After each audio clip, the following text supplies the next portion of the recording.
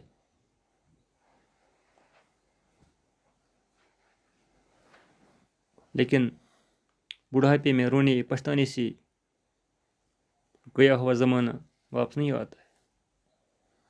لہذا سرفراز احمد خان نے اس مضمون میں اپنے ہم وطنوں کو بچپن سے ہی اپنی زندگی کی قیمت کو سمجھ کر وقت کا صحیح استعمال کرنے کا درس دیا ہے۔ سر سید کی نثر نگاری، طرز تحریر اور اسلوب۔ سر سید احمد خان کو جدید اردو نثر کا بانی قرار دیا جاتا ہے۔ ان کی عبارت میں سلاست اور روانی پائی جاتی ہے۔ ان کی تحریر میں الفاظ سیدھے سادے اور روزمرہ کے ہیں۔ وہ مشکل سے مشکل مضمون کو بھی سیدھے، سچے، مناسب اور آسان انداز میں بیان کر دیتے ہیں۔ سرفراز احمد خان کی نثر کو سمجھنا بہت آسان ہے۔ وہ اپنی بات کو قاری کے دل تک پہنچاتے ہیں اور قاری کے ذہن کو سوچنے پر مجبور کرتے ہیں۔ یہی وجہ ہے کہ سرفراز احمد خان کی نثر متاثر کن ہے۔ انہوں نے اردو نثر کو بناوٹ، فضول، عبارت آرائی اور مبالغہ کے انداز سے پاک کر دیا۔ ان کی تحریر کی سادگی پڑھنے والے کے دل کو چھو جاتی ہے اور اس کا اثر بڑی دیر تک قائم رہتا ہے۔ انہوں نے اردو نثر کو اجتماعی مقاصد سے روشناس کیا اور اس کو سہل اور سلیس بنا کر عام اجتماعی زندگی کا ترجمان، علمی مطالب کا اظہار کا وسیلہ بنایا ہے۔ سر سید احمد خان نے من کی بات کو سادہ تحریر میں عام لوگوں تک پہنچایا ہے۔ اس طرح سر سید احمد خان کے مضامین کو پڑھ کر ایک طرف قاری کو دلچسپی ہوتی ہے اور دوسری طرف اصلاح کا مقصد بھی